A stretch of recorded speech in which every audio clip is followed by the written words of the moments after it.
Maintenant, j'invite notre second intervenant, M. Andrzej Rakutoarvun, qui représente le FAO à Madagascar et qui va nous présenter leur projet Food for Cities pendant 15 minutes. Merci. Merci de m'avoir passé la parole. Mesdames et messieurs, bonsoir. Et merci aux organisateurs d'avoir invité la FAO à participer à ce colloque international. Donc, je me nomme Andrzej Rakutoarvun, je suis assistant technique à la FAO et je suis ingénieur agronome de formation. Je vais vous présenter le programme Food for Cities ou alimentation des villes et les perspectives à Madagascar. Tout d'abord, la FAO, c'est une agence des Nations Unies qui est spécialisée sur l'alimentation et l'agriculture, créée en 1945, dont le siège est basé à Rome. Il y en a actuellement 197 pays membres et Madagascar est membre de la FAO depuis 1961. En 2001, la FAO a lancé l'initiative Alimentation pour les villes ou Food for Cities, qui vise à relever les défis de l'urbanisation en mettant en place les systèmes alimentaires plus durables et plus résistants. En même temps, la FAO soutient le pacte de Milan sur les politiques alimentaires en milieu urbain en contribuant à la formulation d'indicateurs pour l'évaluation de la mise en œuvre de ce pacte. Et la ville d'Antananarivo a signé ce pacte. Pour illustrer le programme Food for Cities, on a ici une ville avec les routes goudronnées, les voitures, mais sur les toits, comme vous voyez dans la salle, il y a des exemples d'agriculture urbaine sur les toits en Égypte, à Le Caire. On peut installer de l'agriculture urbaine et en même temps, à côté, il y a le marché avec les transporteurs. L'objectif global de ce programme est de construire un système alimentaire durable et résilient. Les principaux résultats attendus, c'est l'accès aux aliments diversifiés pour avoir également une meilleure nutrition, donc améliorer la qualité nutritionnelle des ménages, mais également augmenter les revenus des petits producteurs, réduire les dépendances aux sources d'approvisionnement éloignées et favoriser les liens ruraux-urbains, comme M. de l'AFD vient de le prononcer. Gérer les écosystèmes pour réduire l'empreinte écologique, notamment les émissions de gaz carbonique, les émissions de gaz à effet de serre. Par rapport à l'initiative et déclarations internationales, donc le pacte, il y a, comme j'ai dit tout à l'heure, le pacte de Milan, qui est bâti sur un système alimentaire basé sur la durabilité et la justice sociale. Mais la déclaration de Séoul fait appel également aux villes et aux acteurs à encourager à ce programme Alimentation pour les villes ou Food for Cities. Donc, en plus du développement de systèmes durables, inclusifs, résilients et sûrs et diversifiés, le pacte de Milan prévient également le gaspillage alimentaire. Donc, il s'agit de surveiller la réduction des pertes et gaspillage, sensibiliser les publics dans ce sens. À travers ce programme Food for Cities, la FAO, depuis l'année 2000, a entrepris quelques projets sur l'agriculture urbaine et périurbaine à Madagascar. Donc, je cite par exemple, en année 2000, l'intensification de la production arachidière dans la région d'Analamang avec le PNUD. En 2009, un projet de soutien agricole d'urgence dans 3 villes, Antananarivo, Arantsoe et Antsirabe. En 2009 également, la promotion de petits matériels agricoles et des équipements post-récolte avec les centres de services agricoles ou CSA dans les districts d'Anzourbe, d'Itas, Vaknakar, Amboumassou et Manakar. Un autre projet sur l'amélioration de l'accès à l'eau, à l'eau de consommation humaine et pour l'irrigation également en 2009 avec les Pays-Bas. Un autre projet de pisciculture avec l'association MEVA à Andap. Et en 2009 à 2012, un projet que je vais développer tout à l'heure, un projet de soutien agricole dans trois grandes villes de Madagascar, soutenu par le gouvernement de l'Autruche. Et en 2012, un projet d'agriculture urbaine et périurbaine avec l'IMV auprès de la population d'Antananarivo.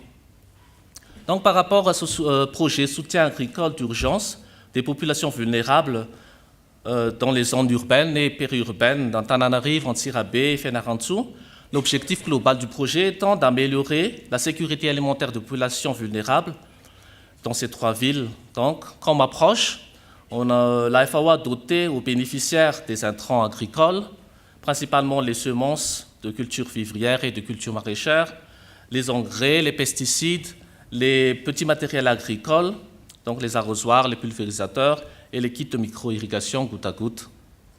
Les semences dotées ont été certifiées par l'ANCOS, l'Agence nationale de certification officielle des semences. On a formé tout d'abord les techniciens des ONG et les producteurs leaders, puis ils forment à leur tour les petits producteurs. Et l'encadrement des bénéficiaires, donc, c'est fait dans 2 saisons par campagne agricole, en campagne de grande saison et de contre-saison, par des ONG préidentifiées localement. Comme principaux résultats de ce projet, sur les 3 grandes villes, environ 10 000 ménages vulnérables encadrés dans les zones urbaines et périurbaines. On avait constaté une diversification de l'alimentation des ménages et l'amélioration de la qualité nutritionnelle, notamment à partir du maraîchage. Il y a également la réduction de la période de soudure à partir de la production du riz, de maïs et d'haricots, et l'augmentation des revenus de ménage par la vente de la production. Un petit tableau illustrant cela, la répartition de la production agricole, environ 60 à 80% a été autoconsommé, 10 à 20% ont été vendus, qui a généré des revenus supplémentaires pour les ménages et environ 20% pour les semences, stockés pour semences pour continuer l'agriculture. Les principales leçons tirées du projet, donc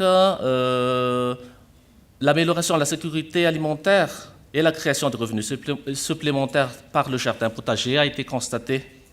On a un fort besoin, comme a dit notre collègue de l'IMV, de renforcement de capacités techniques et de connaissance des bénéficiaires, mais également une bonne gestion post-récolte.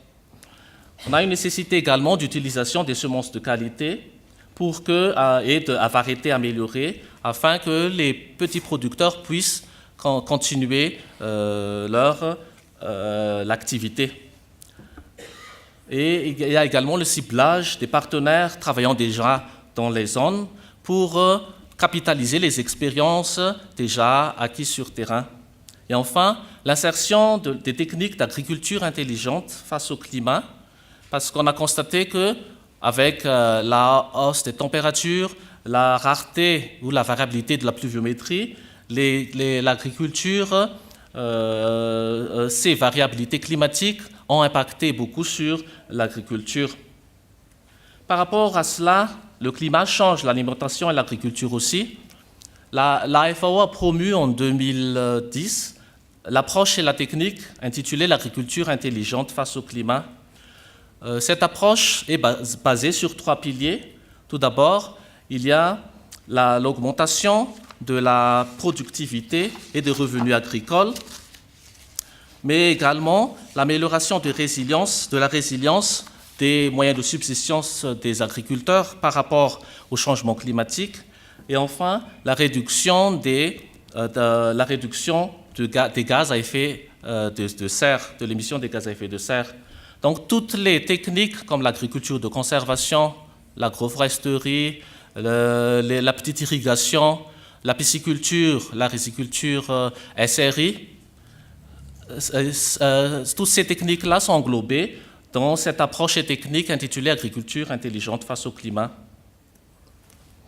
Cette année, nous avons installé, la FAO avec ses partenaires, a installé auprès du site Vitrine à Yavulu des techniques sur cette technique agriculture intelligente face au climat pour avoir des populations résilientes. Donc, entre autres, il y a des techniques qui associent des cultures qui poussent en synergie, comme le maïs et le niébé, des cultures à haute valeur nutritionnelle, comme la patate douce à chair orange, l'utilisation d'intrants organiques, le lombricompost, les composts liquides, les composts à 7 jours, et les différentes techniques phytosanitaires naturelles, etc. En perspective, pour terminer, on a besoin d'enrichissement des techniques pour des besoins urbains. Il y a des techniques qui marchent en milieu rural qui peuvent être adaptées au milieu urbain, comme les techniques de basket compostage, l'horticulture, le potager, culture hydroponique. Mais on a aussi besoin d'une vulgarisation à l'échelle des villes primaires et secondaires. On peut récupérer les déchets alimentaires. On a parlé durant les 2 jours, on a parlé beaucoup de recyclage, de compostage et la mise à l'échelle de l'approche en consortium pour la mise en œuvre du projet. La FAO a une expertise par rapport à la coordination, la synergie de plusieurs ONG, plusieurs entités pouvant travailler sur terrain qui permet l'échange et le partage d'expériences pour mettre à l'échelle ces différentes techniques d'agriculture urbaine et périurbaine avec les techniques d'agriculture intelligente face au climat. Mesdames et messieurs, je vous remercie de votre attention.